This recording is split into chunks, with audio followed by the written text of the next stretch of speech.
ওম তৎসৎ। নমস্কার শ্রোতামণ্ডলী, পাঞ্চজন্য চ্যানেলে আপনাদের আবারও স্বাগতম। আজ আমরা আলোচনা করব সনাতন ধর্ম ও বিজ্ঞান নিয়ে। কি অবাক হলেন? সনাতন ধর্মেও কি বিজ্ঞান আছে? যারা নাস্তিক আর অহিন্দুদের মিথ্যা অপপ্রচার খণ্ডন করে বৈজ্ঞানিক যুক্তি দিয়ে নিজ সত্য সনাতন ধর্মকে প্রমাণ করতে চান এবং বিজ্ঞানকে সাথে নিয়ে সনাতনকে শক্তভাবে আঁকড়ে ধরতে চান, আজকের এপিসোডটি তাদের জন্য। চলুন কথা না বাড়িয়ে শুরু করা যাক। স্ক্রিনে আপনারা দেখতে পাচ্ছেন মেডিকেল সায়েন্সের ইএনটি বা নাক কান গলার একটি বই, যেখানে এয়ার চ্যাপ্টারের শেষে একটি প্যারাতে লেখা আছে, the cochlea is developed sufficiently by 20 weeks of gestation and the foetus can probably hear in the womb of the mother. This explains how Abhimanyu is still unborn could have heard the conversation between his mother and father Arjun in the legend given in the great Indian epic Mahabharata written thousands of years ago. অর্থাৎ এখানে বলা হচ্ছে আমাদের অন্তঃকরণের cochlea, যেটার মাধ্যমে আমরা শুনি, সেটি আমাদের মায়ের গর্ভে থাকার 20 সপ্তাহে পরিপূর্ণ হয়। বিখ্যাত মহাভারতের একটি কাহিনী রয়েছে, যেখানে অভিমন্যু মাতৃগর্ভে থাকা অবস্থায় তার মা বাবার অর্থাৎ সুভদ্রা ও অর্জুনের কথা শুনতে পান। কি অবাক লাগে না? অবাক লাগারই বিষয়। এই কান শুধু শুনতে সাহায্য করে না, এটি আমাদের শরীরের ভারসাম্য রক্ষা করে। পবিত্র ঐতরেয় উপনিষদের প্রথম অধ্যায়ের প্রথম খণ্ডের 4th মন্ত্রে বলা হচ্ছে, কর্ণাভ্যাম শ্রোত্রাম শ্রোত্রাদ দিশাহ, অর্থাৎ কর্ণের গর্ত 2টি হতে শ্রবণ অবলম্বিত হয়, আর এই শ্রবণেন্দ্রিয় থেকে দিক নির্দেশিত বা প্রকটিত হলো। এখন আসি সনাতন ধর্মে সৃষ্টিতত্ত্ব নিয়ে। সনাতন ধর্ম সৃষ্টিতত্ত্ব নিয়ে কি বলে? বিভিন্ন পুরাণ বিভিন্নভাবে সৃষ্টিতত্ত্ব ব্যাখ্যা করলেও আমরা পবিত্র বেদ অনুযায়ী সৃষ্টিতত্ত্ব আলোচনা করার চেষ্টা করব। আমাদের এই জগৎ কিভাবে সৃষ্টি হয়েছিল এবং কিভাবে ধ্বংস হবে সেই সম্পর্কে পবিত্র বেদে বলা হয়েছে, যা অনেকাংশেই আধুনিক বিজ্ঞানের সৃষ্টিতত্ত্বের সাথে মিলে যায়। আধুনিক বিজ্ঞান অনুসারে 13.75 বিলিয়ন বছর আগে বিগ ব্যাং সংঘটিত হওয়ার পূর্বে আমাদের এই বিশাল মহাবিশ্বের কোনো অস্তিত্ব ছিল না। টাইম, স্পেস কিছুই ছিল না, ছিল না কোনো পদার্থ, এমনকি একটা সামান্য পরমাণুও ছিল না। ঋগ্বেদের নাসদীয় শক্তি একই কথা বলা হচ্ছে। সেই সময় কোনো অস্তিত্ব বা অনস্তিত্ব ছিল না, পরমাণুপূর্ণ অন্তরিক্ষ ছিল না, তারপরে আকাশ ছিল না। তখন মৃত্যু ছিল না, তাই অমরত্ব ছিল না, দিন ও রাত্রির কোনো পার্থক্য ছিল না। সেই এক ঈশ্বর বায়ুর সাহায্য ছাড়াই নিঃশ্বাস নিচ্ছিলেন তার নিজ শক্তির সাহায্যে। তিনি ব্যতীত আর কিছুই ছিল না। সেই সময় কোনো অস্তিত্ব ছিল না, অর্থাৎ মহাবিশ্ব সৃষ্টির পূর্বে একেবারে কোনো কিছুরই অস্তিত্ব ছিল না। আবার বলা হচ্ছে অনস্তিত্বও ছিল না, অর্থাৎ একেবারেই যে কোনো কিছুর অস্তিত্ব ছিল না তাও না। কেননা তখনও শক্তি বিদ্যমান ছিল, সিঙ্গুলারিটি ছিল, এবং সনাতন ধর্মানুসারে তখনও শাশ্বত প্রকৃতি বর্তমান ছিল, কিন্তু অব্যক্ত অবস্থায়। অপরদিকে দিন ও রাত্রি হয় নক্ষত্রের আলো ও গ্রহের আবর্তনের কারণে। যেহেতু তখন কোনো গ্রহ নক্ষত্র ছিল না, তাই দিন ও রাত্রির কোনো পার্থক্য ছিল না। আধুনিক বিজ্ঞান বলে সেই সময় ছিল কেবল একটি বিন্দু, অত্যন্ত ঘন ও উত্তপ্ত একটি বিন্দু। এরপর অর্থাৎ আজ থেকে প্রায় 13.75 বিলিয়ন বছর আগে বিগ ব্যাং বা এক মহাবিস্ফোরণ সংঘটিত হয়, এবং সেই সিঙ্গুলারিটি থেকে সব কিছু সম্প্রসারিত হতে থাকে এবং সৃষ্টি হয় টাইম, স্পেস, ধীরে ধীরে তাপমাত্রা কমতে থাকে, সৃষ্টি হয় প্রোটন, নিউট্রন, এরপর নিউক্লিয়াস ও চারপাশে ইলেকট্রন। এভাবে আমাদের মহাবিশ্বের সর্বপ্রথম পদার্থ হিলিয়াম সৃষ্টি হয় একে একে অন্যান্য সকল মৌল, তারপর গ্যালাক্সি, এবং একসময় সেখানে সৃষ্টি হয় প্রাণের স্পন্দন। মহাবিশ্বের এই সম্প্রসারণ প্রতিনিয়তই চলছে। কিন্তু একসময় এই দ্রুত সম্প্রসারণ থেমে যাবে, শুরু হবে সংকোচন। আমাদের এই মহাবিশ্ব দ্রুত সংকুচিত হতে শুরু করবে এবং সেই সংকোচনের ফলে সব কিছুই ধ্বংস হয়ে যাবে। আমাদের এই বিশাল মহাবিশ্ব সংকুচিত হয়ে আবারও সেই বিন্দুতে মিলিত হবে, যে বিন্দু থেকে শুরু হয়েছিল আমাদের এই মহাবিশ্বের যাত্রা। বিজ্ঞানের ভাষায় একে বিগ ক্রাঞ্চ এবং সনাতন ধর্মে একে প্রলয় বলা হয়। পরবর্তীতে সেই বিন্দু থেকে পুনরায় বিগ ব্যাং সংঘটিত হবে, শুরু হবে পুনরায় সম্প্রসারণ এবং সৃষ্টি হবে আরেকটি নতুন মহাবিশ্বের, যেখানে সৃষ্টি হয়েছিল আমাদের এই মহাবিশ্ব। পবিত্র বেদে কেবল এক বাক্যেই এই বিগ ব্যাং ও বিগ ক্রাঞ্চ সম্পর্কে বলে দেওয়া হয়েছে। যজুর্বেদের 32 নম্বর অধ্যায়ের 8 নম্বর মন্ত্রে বলা হয়েছে, জ্ঞানী ব্যক্তিরা সেই পরমাত্মাকে জ্ঞান দৃষ্টিতে দর্শন করেন, যার মধ্যে এই সমগ্র জগৎ আশ্রয় গ্রহণ করেছে। তার মধ্যেই এই সমগ্র জগৎ একত্রে মিলিত হয় এবং তার মধ্যেই তা বিচ্ছিন্ন হয়। তার মধ্যে এই সমগ্র জগৎ একত্রে মিলিত হয়, অর্থাৎ প্রলয়ের সময় সমগ্র মহাবিশ্ব সংকুচিত হয়ে সেই একটি বিন্দুতে মিলিত হয়, যা স্পষ্টভাবেই বিক্রান্ত সম্পর্কে বলা হয়েছে। আরও বলা হচ্ছে, তার মধ্যেই তা বিচ্ছিন্ন হয়, অর্থাৎ সেই ঘন ও উত্তপ্ত বিন্দু থেকে পুনরায় আবার মহাবিশ্ব স্ফোরণের মাধ্যমে সব কিছু বিচ্ছিন্ন হয়ে যায়, যা বিগ ব্যাং সম্পর্কে বলা হয়েছে। এবং মন্ত্রে বাক্যটি প্রেজেন্ট ইনডেফিনিট টেন্সে বলা হচ্ছে। এর কারণ আমি পূর্বেই বলেছি যে আমাদের জগৎকে সনাতন ধর্মে একটি চক্রের মতো দেখা হয়, যা বারবার সৃষ্টি ও ধ্বংস হচ্ছে। অবশ্য মহাবিশ্বের আলটিমেট ফেট নিয়ে বিক্রান্ত ছাড়াও আরও অসংখ্য তত্ত্ব বিজ্ঞান মহলে প্রচলিত আছে, তবে সনাতন ধর্মানুসারে বিক্রান্ত ওই সঠিক ও বিখ্যাত পদার্থবিজ্ঞানী স্টিফেন হকিংস তার ব্রিফ হিস্ট্রি অফ টাইম গ্রন্থে বিক্রান্তকেই মহাবিশ্বের আলটিমেট ফেট বা শেষ পরিণতি বলে রায় দিয়েছেন। এখন আসি সনাতন ধর্মের বৈদিক ভ্রূণবিদ্যা নিয়ে। আপনারা প্রথমে 1 নম্বর ও 2 নম্বর ছবিটি লক্ষ্য করুন, এরপর 3 নম্বর ছবিটি লক্ষ্য করুন, 4র্থ ছবিও লক্ষ্য করুন। খেয়াল করুন, একদম হুবহু 3য় এবং 4র্থ ছবিগুলো সাথে 1ম ও 2য় ছবির মিল পাওয়া যায়। তবে পার্থক্য হচ্ছে 1 আর 2 নম্বর ছবিটি আধুনিক নয়, এটি অন্তত 1000 বছরের প্রাচীন। এই খোদাই করা চিত্রগুলো তামিলনাড়ুর বিভিন্ন মন্দিরে দেয়াল থেকে প্রাপ্ত। মন্দিরের কিছু সূত্র বলে মন্দিরগুলো 6000 বছরের পুরনো, তবে যুক্তিসঙ্গত সূত্র এই যে 985 থেকে 1014 খ্রিস্টাব্দের মধ্যে, অর্থাৎ আজ থেকে প্রায় 1000 বছর বেশি সময়ের আগে রাজা কুঞ্জারা চোলান সহ চোলা রাজারা মন্দিরগুলো নির্মাণ করেছিলেন। এই অভূতপূর্ব ছবিগুলোর খোদাই দেখে বিজ্ঞান মনস্ক মন মাত্রই অবাক হতে বাধ্য। এত বছর আগে প্রাচীন ভারতে ভিজুয়ালাইজেশান ইমেজিং টেকনোলজি ছাড়াই কিভাবে শুক্রাণুর সাথে ডিম্বাণুর ফিউশন বা ফার্টিলাইজেশন এর মতো আণবিক্ষণিক প্রক্রিয়া বা মাতৃজঠরে শিশু কিভাবে থাকে তার অবস্থান সম্বন্ধে সুস্পষ্ট ধারণা ছিল, তা আশ্চর্যের বিষয় বটে। বলা হয়ে থাকে এই বিভিন্ন মন্দিরগুলোর এই খোদাইসমূহ গর্ভ উপনিষদ নামক একটি তুলনামূলক নবীন উপনিষদে বর্ণিত বিজ্ঞান ভিত্তিক ভ্রূণবিদ্যার আলোকে বলা হয়েছে।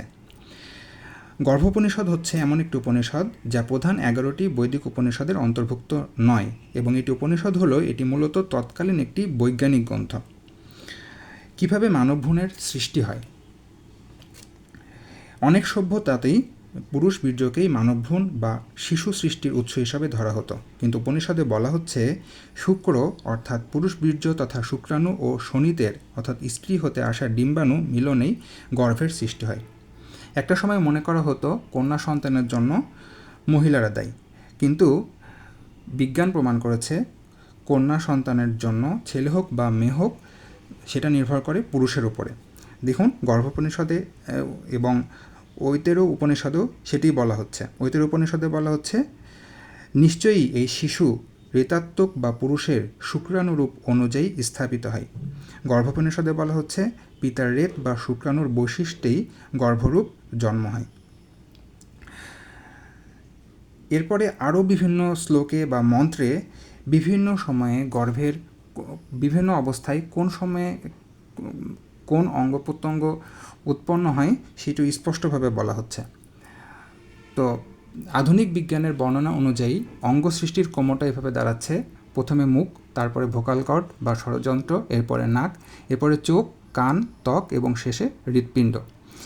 দেখুন, ঐতরেয় উপনিষদের 1ম অধ্যায়ের 1ম খণ্ডের 4 নং মন্ত্রে বলা হচ্ছে প্রথম মুখ বেরিয়ে এলো, মুখ থেকে বাক এর উৎপত্তি, এরপর নাসিকার 2টি ছিদ্র হলো অর্থাৎ নাসারন্ধ্র এবং অলফ্যাক্টরি অ্যাপারেটাস, পরে চক্ষুর 2টি ছিদ্র প্রকট হলো, তারপর কর্ণের 2টি ছিদ্র বেরিয়ে এলো এবং এরপরেই চর্ম প্রকটিত হলো, তারপর হৃদয় প্রকট হলো। তাহলে মন্ত্রটি অনুযায়ী আমরা বিজ্ঞানের সাথে মিল পেলাম। এর চেয়ে অদ্ভুত অলৌকিক মিল আর কি হতে পারে? আধুনিক বিজ্ঞানের বর্ণনা অনুযায়ী অঙ্গের সৃষ্টিটা এভাবে আমরা মিল পাচ্ছি। এখন আসি পৃথিবীর আকৃতি নিয়ে দেখুন আমাদের বৈদিক গ্রন্থ পৃথিবীর আকৃতি নিয়ে কি বলে। আধুনিক বিজ্ঞানের মতে পৃথিবীর আকৃতির ব্যাপারে প্রাচীন বৈজ্ঞানিক শাস্ত্র বলছে যে পৃথিবী হচ্ছে গোলাকার। প্রাচীন শাস্ত্রে পৃথিবীকে ভূগোলক বা ভূমণ্ডল বলে সম্বোধন করা হতো, যা গোলাকার হবার পক্ষে অনেক বড় প্রমাণ।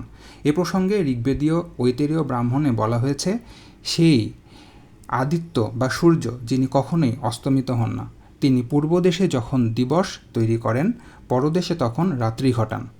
যে এটি জানে সেও কখনো অস্তমিত হয় না, সে তার বা সূর্যের সাযুজ্য, সারূপ্য ও সালোক্য লাভ করেন। যজুর্বেদের মন্দান্দিন শাখার শতপথ ব্রাহ্মণে বলা হচ্ছে, অগ্নি তার নিজের আকৃতির মতো করে জরায়ু আকৃতির বেদী তৈরি করে। এই বেদী গোলকাকার, কেননা জরায়ু হচ্ছে গোলকাকার। আবার এই গার্হপত্য বেদী ভূলোকের সমতুল্য, তাই পৃথিবী নিঃসন্দেহে গোলকাকার। এভাবে বৈদিক সভ্যতা প্রসিদ্ধ ছিল সারা বিশ্বে। এরপর আমরা আলোচনা করব চাঁদের আলো নিয়ে। আমরা জানি চাঁদের নিজস্ব কোনো আলো নেই। চাঁদ সূর্যের আলোয় আলোকিত হয়ে পৃথিবীকে আলো প্রদান করে। ঠিক একই ধরনের কথা বলা হয়েছে পবিত্র বেদে। ঋগ্বেদের প্রথম মণ্ডলের 84 নম্বর সূক্তের 15 নং মন্ত্রে বলা হচ্ছে, চাঁদ সূর্যের আলোয় আলোকিত হয়ে পৃথিবীকে আলো প্রদান করে। এরপর আমরা আলোচনা করব আমাদের গ্রহ সংখ্যা নিয়ে। আমরা জানি যে আমাদের বর্তমানে গ্রহ সংখ্যা হচ্ছে 8টি। ইন্টারন্যাশনাল অ্যাস্ট্রোনমিক্যাল ইউনিয়ন কর্তৃক চূড়ান্ত গ্রহ তালিকা অনুযায়ী সৌরজগতে মোট গ্রহ হলো 8টি। এ সম্পর্কে পবিত্র ঋগ্বেদের 10ম মণ্ডলের 55 নং সূক্তের 3 নং মন্ত্রে বলা হচ্ছে, হে দীপ্যমান, তুমি ব্যাপ্ত হয়ে আছো এই অবনীতে, অন্তরিক্ষে, বায়ুতে, পঞ্চপদার্থে, সপ্তলোকে, 7 আলোক রশ্মিতে ও সকল ঋতুতে।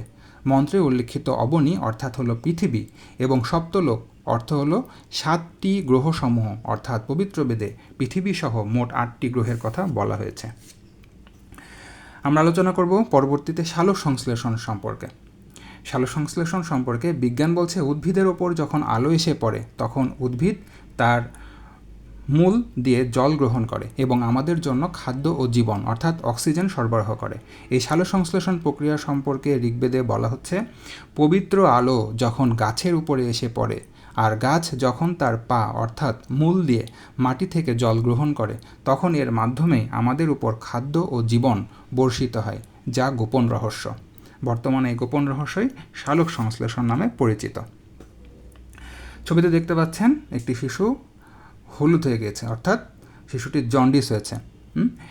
এই রক্তে বিলিরুবিন নামক পিগমেন্টের মাত্রা বেড়ে গেলে জন্ডিস দেখা যায়। এই রোগে চোখের সাদা অংশ হলুদ হয়ে যায় এবং মাত্রা বেশি হলে হাত পা এমনকি শরীরও হলদেটে ভাব চলে আসে।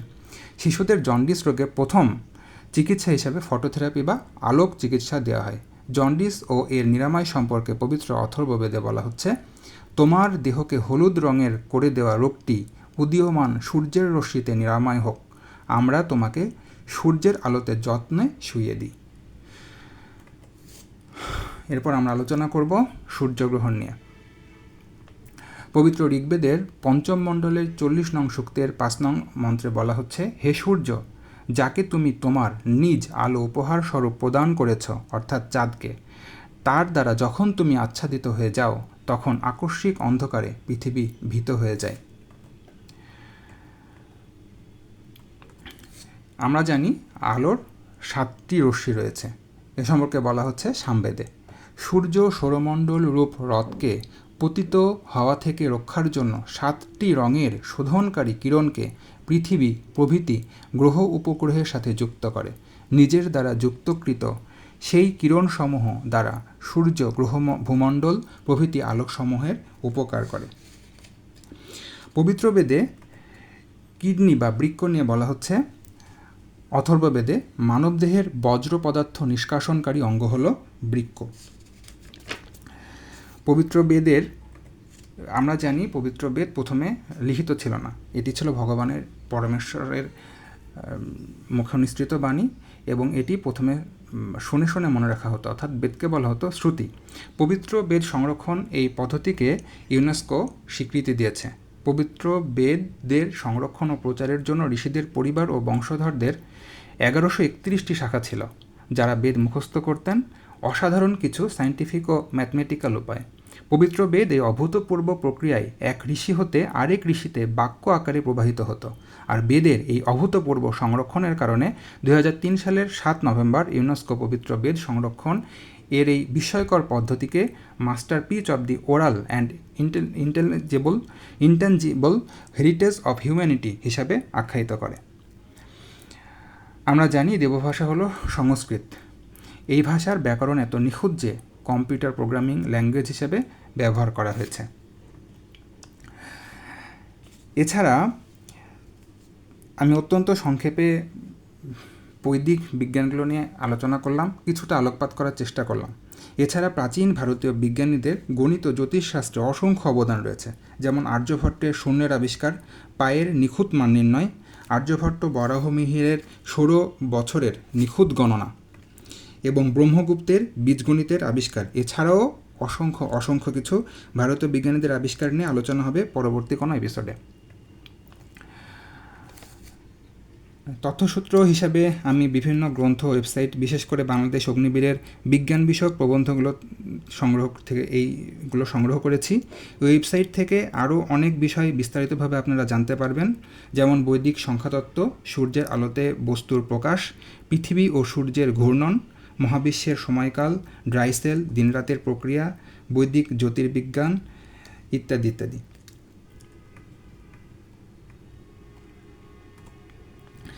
বাংলাদেশে সনাতন ধর্ম ও বিজ্ঞান নিয়ে এই বই তেমন অ্যাভেলেবল না। তারপরেও যারা রিসার্চ করতে চান বা জানতে আগ্রহী তারা কিছু বই পড়তে পারেন। আমি যেগুলো সাজেস্ট করি, প্রথমে আসে সায়েন্স ইন সংস্কৃত বইটি।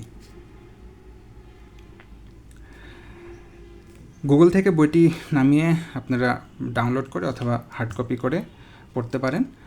বইয়ের কন্টেন্ট হিসাবে এখানে যেগুলো রয়েছে সেগুলো হচ্ছে astrology, physics, engineering, aeronautics, chemistry, mathematics, arithmetic, geometry, medicine, Ayurveda, botany, agriculture, irrigation, ecology, cosmetics, art and culture, yoga, geometry, architecture, politics, welfare, phonetics, scientist, rishis, heritage এবং কম্পিউটার্স, এগুলো নিয়ে।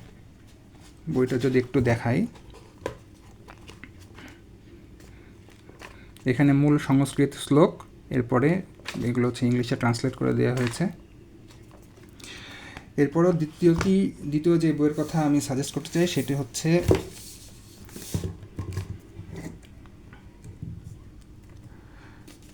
ডক্টর এন.সি. বোসের লেখা কোরআন, বাইবেল, বেদ ও বিজ্ঞান। বইটিতে অসংখ্য বিষয় তুলে ধরা হয়েছে, বিশেষ করে বৈদিক কসমোলজি নিয়ে, ভাগবতের আলোকে বা বিভিন্ন বৈদিক শাস্ত্রের আলোকে। এছাড়া শরীরের অ্যানাটমি, ফিজিওলজি, বিভিন্ন প্যাথোলজি থেকে শুরু করে যে বিষয়গুলো, বিভিন্ন আয়ুর্বেদের বিষয়গুলো এখানে তুলে ধরা হয়েছে। আপনারা বইটি সংগ্রহ করে পড়তে পারেন। পরবর্তী বইটি হচ্ছে বিজ্ঞানের আলোকে শ্রীমদ্ ভাগবত গীতা। এটা হচ্ছে ডক্টর অমূল্য বিকাশ বসাকের লেখা। বইটি থেকেও অসংখ্য খুব সুন্দর সুন্দর তথ্য আপনারা পেতে পারেন। বিশেষ করে সংখ্যাতত্ত্ব, শ্রীমদ্ ভাগবত গীতায় সংখ্যাতত্ত্ব নিয়ে খুব সুন্দরভাবে এখানে উপস্থাপন করা হয়েছে। খাদ্য নিয়ে, বর্ণসংকর, বর্ণভেদ, পুনর্জন্ম ইত্যাদি বিভিন্ন ডকুমেন্ট সহ বইটিতে উপস্থাপন করা হয়েছে। এছাড়া আরেকটি বই আন্তর্জাতিক কৃষ্ণ ভাবনামৃত সংঘের বিজ্ঞান, সনাতন ধর্ম ও বিশ্ব সভ্যতা, বইটি আপনারা নিতে পারেন, এতে নিরাশ হবেন না। এছাড়া আপনারা গুগল থেকে সায়েন্স অ্যান্ড সনাতন ধর্ম সার্চ করে অসংখ্য ওয়েবসাইটের সন্ধান পাবেন, যেগুলো আপনাদের রিসার্চের রসদ যোগাবে। পরম করুণাময় ভগবানের লীলা সত্যি অপূর্ব। তার উপদেশের মধ্যে অন্তর্নিহিত বিজ্ঞান আমাদের বিশ্বাস বাড়িয়ে দেয় বহুগুণ। আজ এ পর্যন্তই। সকলের প্রতি অনুরোধ, সকলেই সনাতনকে জানার চেষ্টা করুন, সনাতন ধর্মকে ভালোবেসে নিজের জীবনকে উন্নত করুন, একজন প্র্যাকটিসিং হিন্দু হয়ে উঠুন। সকলেই ভালো থাকুন, সুস্থ থাকুন, পাঞ্চজন্যের সাথেই থাকুন। ওম শান্তি, ওম শান্তি, ওম শান্তি।